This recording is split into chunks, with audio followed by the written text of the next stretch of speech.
പെരിയാറും ചാലക്കുടി പുഴയൊക്കെ കണ്ടിങ്ങനെ ആസ്വദിച്ചിരുന്നപ്പോഴാണ് തലേദിവസം ഡയറി എഴുതാൻ മറന്നുപോയ കാര്യം ഓർമ്മ വന്നത്. അങ്ങനെ കുറച്ചു നേരം ഡയറിയൊക്കെ എഴുതി വെളിയിലോട്ട് വെറുതെ നോക്കിയപ്പോഴത്തേക്കാണ് ഒരു നദി ചെന്ന് കടലിൽ ചാടുന്നു. അതാണ് നമ്മുടെ സ്വന്തം കരുവന്നൂർ പുഴ. മുനക്കക്കടവ് ബീച്ചിൽ കൂടിയാണ് പുഴ കടലിലേക്ക് ഇറങ്ങി പോകുന്നത്. താഴെ കണ്ണോത്ത് പാടമൊക്കെ നമുക്ക് കാണാൻ പറ്റും. തൃശ്ശൂരിലെ തന്നെ ഏറ്റവും മനോഹരമായ സ്ഥലങ്ങളിലൊന്നാണ് ഈ കണ്ണോത്ത് പാടം.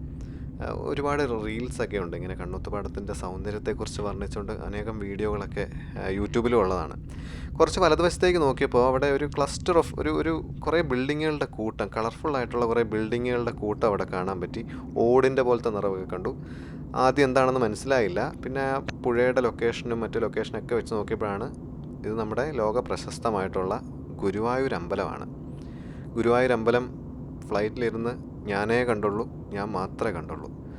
അങ്ങനെ ആകാശത്തിരുന്നെങ്കിലും കാണാനൊത്ത സന്തോഷത്തിൽ മുമ്പോട്ട് പൊയ്ക്കൊണ്ടിരുന്നു. ഏതാനും മിനിറ്റുകൾക്കുള്ളിൽ തന്നെ നമ്മുടെ ഭാരതപ്പുഴ കാഴ്ചയിലേക്ക് വന്നു. പൊന്നാനി ബീച്ച് വഴിയാണ് ഈ നമ്മുടെ പുഴ കടലിലേക്ക് ഇറങ്ങിപ്പോകുന്നത്. നൈൽ ഓഫ് കേരള എന്നാണ് നമ്മുടെ ഈ പുഴ അറിയപ്പെടുന്നത്. നമ്മളിപ്പോൾ നോക്കിയാൽ ഇടതുവശത്ത് ബിയ്യം കായൽ നമുക്ക് കാണാം. അതുപോലെ തന്നെ വലതുവശത്ത് തിരൂർ പൊന്നാനി നദി ഭാരതപ്പുഴയിലേക്ക് വന്ന് ചേരുന്നതൊക്കെ നമുക്ക് കാണാൻ പറ്റും. 209 കിലോമീറ്ററാണ് ഭാരതപ്പുഴയ്ക്ക്. കേരളത്തിലെ സെക്കൻഡ് ലോങ്ങസ്റ്റ് ആണ്. വളരെ മനോഹരമായ കാഴ്ചയായിരുന്നു അത്. അങ്ങനെ നമ്മൾ ഇങ്ങനെ പൊയ്ക്കൊണ്ടിരുന്നു. ഇപ്പോൾ കാണുന്ന കൂട്ടായി ബീച്ചാണ്, മലപ്പുറം ജില്ല. ഈ പ്രദേശമൊക്കെ കാണുമ്പോഴത്തേക്ക് എനിക്ക് അവിടെ കുറച്ച് സുഹൃത്തുക്കളൊക്കെ ഉണ്ട്. അവരെയൊക്കെ ഓർമ്മ വരുവാണ്. നമ്മുടെ മുഹമ്മദ് റഫീഖ്, അതുപോലെ തന്നെ ഖലീൽ സാറ്, വളരെ നിഷ്കളങ്കരായ അനേകം ആളുകളെ എനിക്ക് ഈ പ്രദേശത്തറിയാം. മേഘത്തിൻ്റെ ഇൻഫ്ലുവൻസ് നന്നായിട്ട് വരുന്നു. കാഴ്ച അതുകൊണ്ട് കുറച്ച് മങ്ങിയാണ് ഇരിക്കുന്നത്. കുറച്ച് കഴിഞ്ഞപ്പോഴത്തേക്ക് പൊന്നാനി, അതായത് പൊന്നാനിയിൽ നിന്ന് നമ്മൾ പുറപ്പെട്ടു. താനൂർ ഫിഷിംഗ് ഹാർബർ കാഴ്ചയിലേക്ക് എത്തി. അതായത് ഈ പൊന്നാനിയിൽ നിന്ന് താനൂർ ഫിഷിംഗ് ഹാർബർ വരെ ഏകദേശം 22 കിലോമീറ്റർ ഉണ്ട്. ഏകദേശം 1.5 മിനിറ്റ് കൊണ്ട് നമുക്കവിടെ എത്താനെത്തും. അത്രയും ഫാസ്റ്റായിട്ടാണ് നമ്മൾ പ്ലെയിനിൽ പോകുന്നത്. അങ്ങനെ ആ കാഴ്ചകളൊക്കെ ഇങ്ങനെ കണ്ട് ആസ്വദിച്ച് മുമ്പോട്ട് പൊയ്ക്കൊണ്ടിരുന്നു. മേഘം നല്ല രീതിയിൽ വന്നുകൊണ്ടിരിക്കുന്നു. അതുകൊണ്ട് തന്നെ കോഴിക്കോടിൻ്റെ കാഴ്ചകളൊന്നും തന്നെ നമുക്ക് കിട്ടിയില്ല. ഏതാനും മിനിറ്റുകൾക്ക് ശേഷം നമ്മൾ കണ്ണൂരെത്തി. വളപട്ടണം പുഴയാണ് നമ്മളിപ്പോൾ കണ്ടുകൊണ്ടിരിക്കുന്നത്. വളപട്ടണം പുഴയിലേക്ക് കുപ്പം നദി വന്ന് ജോയിൻ ചെയ്യുന്നതൊക്കെ നമുക്ക് കാണാൻ പറ്റും. വളരെ ബ്യൂട്ടിഫുൾ ആണതെല്ലാം. ഇപ്പുറത്ത് കാണുന്നത് മാടായിപ്പാറ എന്ന് പറയുന്ന സ്ഥലമാണ്. ജൂത കൾച്ചറൊക്കെ ഉള്ളൊരു പ്രദേശമാണ്. അതായത് ഈ മാടായിപ്പാറയുടെ മേളിൽ ജൂതക്കുളവും അതുപോലെ ചതുരക്കിണറുമൊക്കെ ഉള്ള ഒരു പ്രദേശമാണ്. ഞാനും എൻ്റെ പ്രിയ അധ്യാപകൻ ഡോക്ടർ നേവി ജോർജുമായിട്ട് ഈ പ്രദേശമൊക്കെ കുറേ എക്സ്പ്ലോർ ചെയ്തതാണ്. ആക്ച്വലി സാറിൻ്റെ യൂട്യൂബ് ചാനലുണ്ട്, മലയാണ്മ വിഷൻ എന്നാണ് ചാനലിൻ്റെ പേര്. ഞാനായിരുന്നു ക്യാമറാമാൻ. ആ ചാനൽ ചെക്കൗട്ട് ചെയ്യുകയാണെങ്കിൽ നിങ്ങൾക്ക് എൻ്റെ മനോഹരമായ ദൃശ്യങ്ങളൊക്കെ കാണാൻ സാധിക്കും. അങ്ങനെ കണ്ണൂരിൻ്റെ ആകാശക്കാഴ്ചകൾ ഇങ്ങനെ ആസ്വദിച്ചുകൊണ്ടിരുന്നു.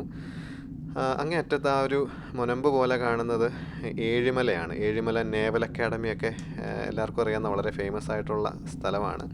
കണ്ണൂരിൻ്റെ മാപ്പ് നമ്മൾ നോക്കുകയാണെങ്കിൽ ഏറ്റവും ഇടതുവശത്തായിട്ട് കടലിലേക്ക് ഇറങ്ങി നിൽക്കുന്ന ഒരു പ്രദേശം, ആ പ്രദേശമാണ് നമ്മളിപ്പോൾ കണ്ടുകൊണ്ടിരിക്കുന്നത്. കണ്ണൂർ എൻ്റെ ഒരു കാഴ്ചപ്പാടിൽ തൃശ്ശൂർ കഴിഞ്ഞാൽ കൾച്ചറിൻ്റെ കാര്യത്തിൽ വളരെ മുമ്പിൽ നിൽക്കുന്ന ഒരു കൾച്ചറൽ ക്യാപിറ്റൽ തൃശ്ശൂരാണെങ്കിലും കണ്ണൂരിനും നല്ലൊരു പ്ലേസ് ഉണ്ട്. കാരണം ഈ തെയ്യത്തിൻ്റെയൊക്കെ നാടാണ്. ഞാൻ കോട്ടയംകാരനാണ്. കോട്ടയത്ത് അങ്ങനെ ഈ തെയ്യം തീർത്തും ഇല്ലയെന്ന് തന്നെ പറയാം. ഞാൻ കണ്ണൂർ കൂടി യാത്ര ചെയ്യുമ്പോഴത്തേക്കാണ് തെയ്യം ഓഫീസ് എന്നൊക്കെയുള്ള ബോർഡ് കാണുമ്പോൾ ആദ്യത്തെ അനുഭവമാണ്. തെയ്യം ഓഫീസൊക്കെ ഉണ്ടെന്ന് പോലും എനിക്കൊന്നും അറിയത്തില്ലായിരുന്നു. അങ്ങനെ കണ്ണൂരിൻ്റെ ആകാശക്കാഴ്ചകളൊക്കെ ഇങ്ങനെ കണ്ടുകൊണ്ട് ആസ്വദിച്ച് മുമ്പോട്ട് പൊയ്ക്കൊണ്ടിരുന്നപ്പോഴത്തേക്കാണ് ആ പ്രദേശത്ത് കൂടെ വേറൊരു നദി ഇങ്ങനെ ഒഴുകി പോകുന്നത് കണ്ടത്. ആക്ച്വലി എനിക്കത് ഏതാണെന്ന് മനസ്സിലായില്ലായിരുന്നു. പിന്നീട് ഗൂഗിളിൽ നോക്കിയപ്പോഴത്തേക്കാണ് അത് തേജസ്വിനി റിവറാണ്. തേജസ്വിനി റിവർ ആക്ച്വലി കർണാടകയിൽ നിന്ന് വരുന്നതാണ്. കൂർഗ് പ്രദേശത്തു നിന്ന് ഉത്ഭവിക്കുന്ന ഒരു നദിയാണ് തേജസ്വിനി നദി. അത് കാസർഗോഡിൽ കൂടിയും കണ്ണൂരിൽ കൂടിയൊക്കെ ഒഴുകി പോകുന്നൊരു നദിയാണ്. ശരിക്കും കയ്യൂരെന്ന് പറയുന്നൊരു സ്ഥലത്തിന് മേളിൽ കൂടെയാണ് നമ്മളിപ്പോൾ പൊയ്ക്കൊണ്ടിരിക്കുന്നത്. വീരമലക്കുന്നൊക്കെ വളരെ ഫേമസ് ആണ് ആ പ്രദേശത്തെ. മുമ്പോട്ട് പോകും തോറും മേഘത്തിൻ്റെ കാഠിന്യം കൂടിക്കൂടി വരുന്നു.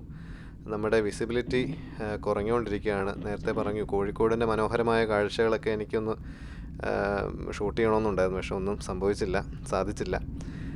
മേഘം നല്ല രീതിയിലുണ്ട്. ടർബുലൻസും നന്നായിട്ടുണ്ടായിരുന്നു. നല്ല കുലുക്കവും കാര്യങ്ങളും ഒക്കെ ആയിരുന്നു. പക്ഷേ ഉള്ള കാഴ്ചകളൊക്കെ വെച്ച് ഇങ്ങനെ അഡ്ജസ്റ്റ് ചെയ്തുകൊണ്ട് പോയി. അങ്ങനെ കണ്ണൂർ ഏകദേശം കഴിയാറായി. കാസർഗോഡിലേക്ക് നമ്മൾ എത്തിക്കൊണ്ടിരിക്കുകയാണ്. പക്ഷേ മേഘം നമ്മളെ ഷൂട്ട് ചെയ്യാൻ അനുവദിച്ചില്ല. ഏതാനും മിനിറ്റുകൾ കഴിഞ്ഞപ്പോഴത്തേക്കും മൊത്തത്തിൽ വെള്ളയും നീലയും നിറമായി മാറി. അപ്പോൾ പിന്നെ നല്ല വിസിബിലിറ്റി വരുമ്പോൾ ബാക്കി ഷൂട്ട് ചെയ്യാമെന്ന് വിചാരിച്ചിട്ട് ഞാൻ പതുക്കെ ക്യാമറയൊക്കെ അങ്ങ് ഓഫാക്കി വെച്ചു.